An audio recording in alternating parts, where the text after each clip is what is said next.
5 or 6, but like there's days where like it's like 3 or 4, and there's days where like it's like, you know, on a weekend, on like we going into a Sunday or something, if there's no games, like no, when it's not NFL season, you know, you could sleep like 8 hours and catch up. So it just depends. I try to catch up when I can. Do you have kids? No. Thank God you don't have kids. It would be a lot worse for you then. Yes, it would be. I don't really know how I would manage that today. You know, there's a lot going on, and I have to ask you a football question because it wouldn't be apropos if I'm going to get some time with you, Tony. I want to ask you this, and, you know, I'm a big-time football fan, and I would love for your Jacksonville Jaguars to draft Trevor Lawrence. It really would. He will be my first pick in fantasy football this year. Well, I can't say anything on it, but off the record, I think there's a decent chance that's going to happen. I do hope so, Tony. It would be fantastic. And, you know, let's talk a little AEW. And the big news that came out today, you guys sent the press release a few hours ago about Mike Tyson appearing on Dynamite tomorrow night. And just how did it all come about so quickly? It was something we hadn't seen coming, and we hadn't seen Mike on Dynamite since May. So how did it all come about with you being able to get Mike Tyson back in the AEW ring tomorrow night? Mike and I are good friends. So Mike and I stayed in touch over the past year. He was at Double or Nothing and then Dynamite last May. And I'd been really excited about Mike's fight with Roy Jones. And I talked to him as he was training. And I talked to him right after the fight, too. He called me right after he got home. He was really excited about coming back to AEW. And I told him, you know, you got to rest your body. And when you're ready, we'd love to have you back. And we'll just try to find a date that works for everybody. And so we were staying in touch. And this was a date that worked out great for. You know, you guys have had Mike on, and then this will be the second time. And I think it's going to be. You know, this is the second time you've had Mike on, and then you had the big thing with Shaq, and, you know, how hard is it to accommodate, you know, the AKA celebrities? You know, how hard is it to accommodate them and their schedules? Different. I mean, there's no one. They're all different. It's situations with everybody. They've come in and done things. I can't say enough about what Shaq did here. As a wrestler, as a person, as a performer, he went above and beyond in ways I've never seen anybody go above and beyond. He went, he worked so hard on his match. He came in and delivered in every way possible. He did a huge number for his match and huge mainstream interest in the match. And he also came in and gave us, not just a great performance, but backstage gave us such a lift by the way he treated everybody with such respect and went around and told everybody, I have so much respect for the wrestlers and I want everybody to, you know, to see that. I don't want to make you guys look bad, and I just hope I did a good job for everybody. And he was so respectful like that to everybody. I can't believe he went through the table. In any walk of life than him, and he's one of the biggest stars in the world. And then you talk about what a great person he is, and then Snoop Dogg and Mike are friends, and they've come in as friends and been so easy and down to earth, and again, the fans love it. The other wrestlers are starstruck by these guys, and so it's pretty awesome when you can bring in big stars like Shaq and Snoop Dogg, and now, of course, Mike Tyson. What does it say about your company, Tony, that so early in the game that you're able to bring in that type of mainstream celebrity? Well, we have a lot of great things going in AEW. I think we've built a great audience in less than 2 years.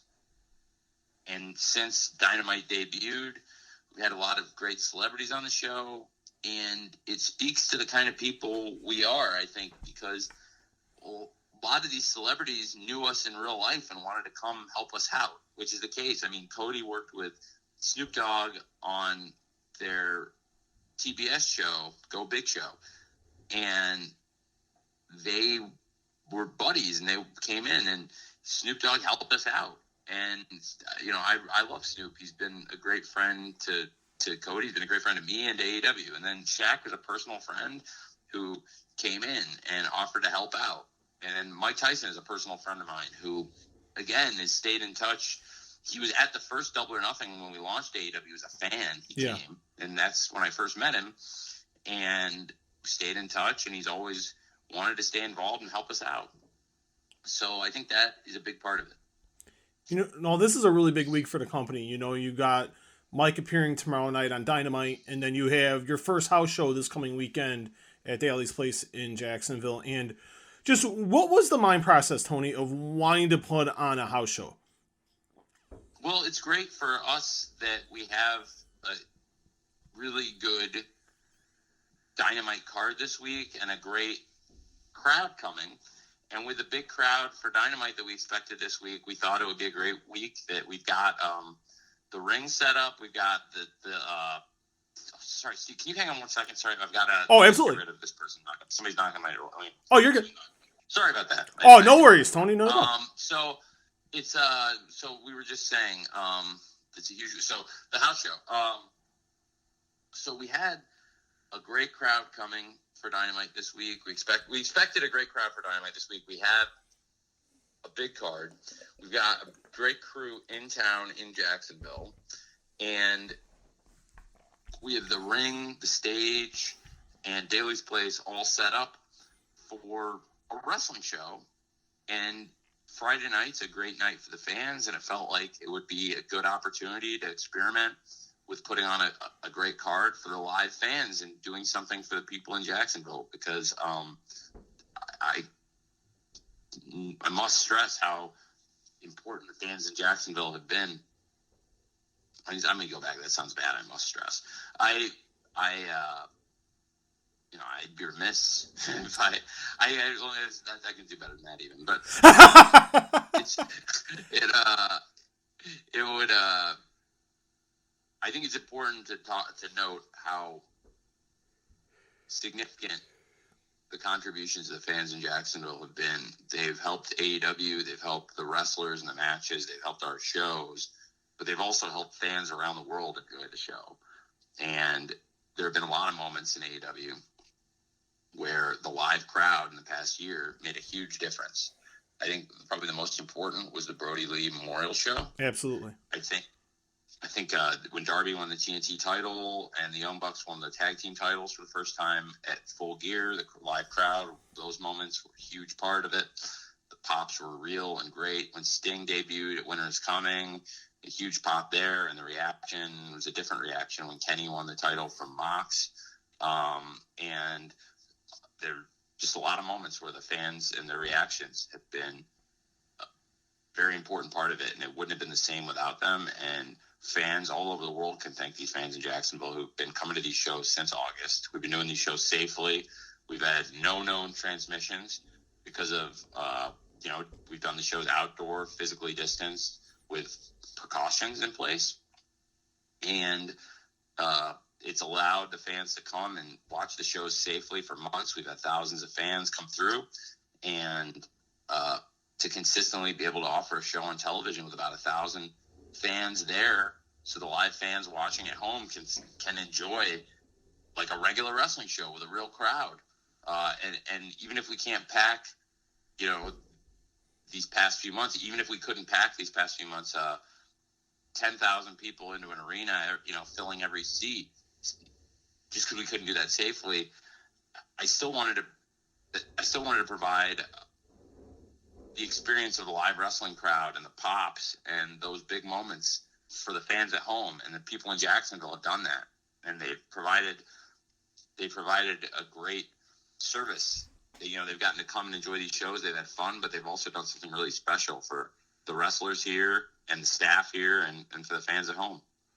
I wanted to ask you this just because I'm going to be coming out there in a couple weeks. The UFC is going to be coming to Jacksonville, and they sold out all the tickets and everything like that. And I wanted to ask you this now, just because they're going to be coming to Jacksonville for a full house. And is it something that's crossed your mind yet at all, Tony, of having more fans inside the venue, or are you going to kind of do it incrementally to where? Our shows outdoors, and so I have not yet gotten to that point, but Okay. it's everybody's looking. I haven't gotten that far yet, but it's definitely something to consider as the virus transmission stats continue to improve and as vaccine rollouts are continuing. I think eventually we're going to get back there, and hopefully it'll be sooner rather than later. But it's exciting to see fans at the shows, and we've been trying to do it safely this whole time, which is why we've been doing these physically distant shows with fans since August. And I think when the time is right, we'll start letting more fans in.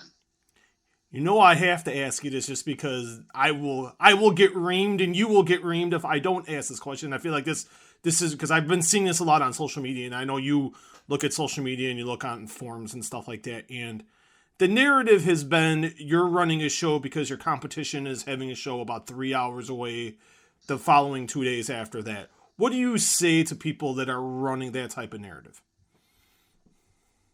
I'm running a show because my competition is running it. I'm running a show in my own building at home that I don't have to change out a single set piece for. And I've already got the ring set up there. And the wrestlers are already in town. I've already paid for their travel into Jacksonville. So I've got a crew of wrestlers in Jacksonville, Florida, in my own building, in my own ring. It's like, so I think it's very different than if I had traveled and put the show in somebody else's. So I'm just doing a show in my own building. So I don't know. And if anybody's around Jacksonville or in the area or would like to come, I think they're more than welcome. But it's a show in Jacksonville. It's not a show anywhere else in Florida. And the idea that I'm doing a show with people 3 hours away to try and get people to come from 3 hours away is something, because I think, I am encouraging people to come from wherever. And if people want to make that drive, I think it's awesome. But you can't schedule a show based around planning to get people driving 3 hours. Like, this is, most of the people who are going to come to the show are going to be from Jacksonville, but I know there are people coming from all over, which is great. And that's the case when we do pay-per-views and a lot of our big shows. We've had people come to Jacksonville from all over. I definitely encourage it, but it's not like when I scheduled this show in my own building, in my own ring, without having to move a single set piece or having to do any travel when all the wrestlers are already in Jacksonville. It is probably a big time stretch to say that I'm trying to do it to get people to drive in from 3 hours away. Although I know there are some people doing that, I think it's great, and I'm very appreciative of it. And I don't want to make it sound like I'm not. I'm very, very appreciative of everybody making the drive, but I'm also trying to do things to take care of the people locally in Jacksonville. And it seemed like a good weekend to run a show, and we primarily draw from Jacksonville, but we could also get some people from all over. See, me and you agree with that. I don't know if other people agree with that, but I do agree with that sentiment. I think that does make a lot of sense. And I know we're short on time. I got 2 more questions, Tony. I want to thank you so much for the time today. It's really appreciated. And you made some big news on Friday. Usually Friday's a slow news day, and I'm off on Friday, so I was on the golf course, and my phone gets bombarded with questions about Chris Jericho, and like, oh, he's appearing on Steve Austin's podcast. I'm like, wait, what? So I looked real quickly, saw the short video with Chris and Steven.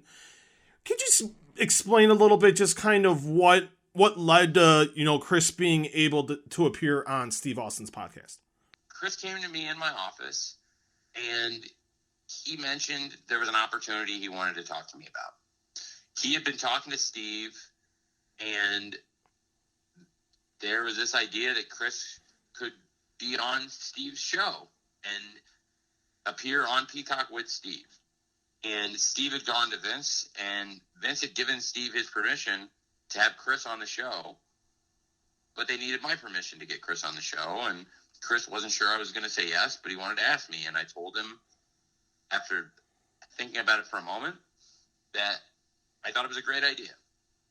Chris is a friend of mine, Steve's a friend of mine, and I have so much respect for both of them, and I also trust them both immensely. And I felt like it would be a really positive conversation. I didn't think it would turn into anything negative at all, knowing the two guys involved. And it felt like it would be a real win-win situation. And that was kind of what happened, basically. So that's think the gist of it. Now, I do have one follow-up on that, Tony. Is it something to where, also, just the fact that both parties did agree to this, to where you get to watch it beforehand to make sure everything is kosher and copacetic and things like that? Or is it just, you'll watch it, I don't even know if you're going to watch it, but if you do, you'll watch it for the first time when it actually airs? I didn't demand Final Cut or anything. I mean, Okay. Going into it, that's one of those things I could have done.